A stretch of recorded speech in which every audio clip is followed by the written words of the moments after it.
قلت لك أنا من اليمن. ماشي، بس أنا ما سألتك الآن، أنا أقول سؤال اللي هو كيف حالك مع الصلاة؟ أنا من اليمن، أعتقد الإجابة وصلت. ماشي، طيب يمكن في من اليمن ما بيصلوا. لا لا الحمد لله بيصلوا. يعني كل اليمن بتصلي؟ الحمد لله والشكر لله، رجال ونساء، صغار وكبار ونساء ورجال، الحمد لله والشكر لله. أنا طلعت مع ناس كثير من اليمن، في منهم ما كانوا يصلوا. هؤلاء اللي خرجوا خرجوا خارج اليمن. بس بدي أحكي لك شغلة واحدة، يعني كل بلدة فيها ناس بتصلي وفيها ناس ما بتصلي، هيك وهيك، ما بنقدر نحكم كل الشعب بيصلي. أنا من اليمن، الإيمان يمان والحكمة يمانية، انتهى الموضوع.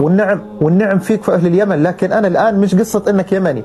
إذا أنت يمني فنحن على سنة رسول الله صلى الله عليه وسلم، اللهم صل وسلم عليه، كلنا مع النبي وكلنا بإذن الله دولة واحدة، فنحن لا فرق بين عربي ولا أعجمي إلا بالتقوى. فهذا اللي بإذن الله. وأنا أحب أهل اليمن لعلمك ترى، والنبي صلى الله عليه وسلم أوصانا بأهل اليمن، فأسأل الله أن يرفع قدرك، وتشرفنا فيك يا حبيبنا. إياك يا شيخ. الشيخ من؟ ذكرني باسمك.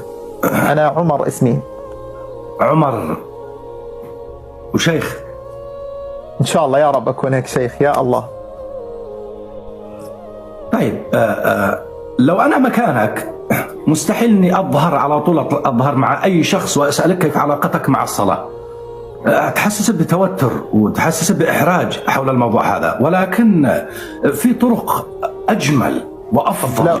طب لو بنت طلعت معه وحكت معه وتكلمت هو وياه وقالت له كيف حالك مع الصلاة، برضو عادي؟ ايش؟ لو بنت طلعت مع هذا الرجل بتصيبه توتر ولا ما بصيبه توتر؟ توتر من كلا الطرفين. لا ما بصير توتر. ليش؟ لأنه مرأة طالعة معه وراح ينبسط. فلماذا نحن دقيقة، لماذا نحن نتوتر عندما نذكر الله؟ والله الذي حببنا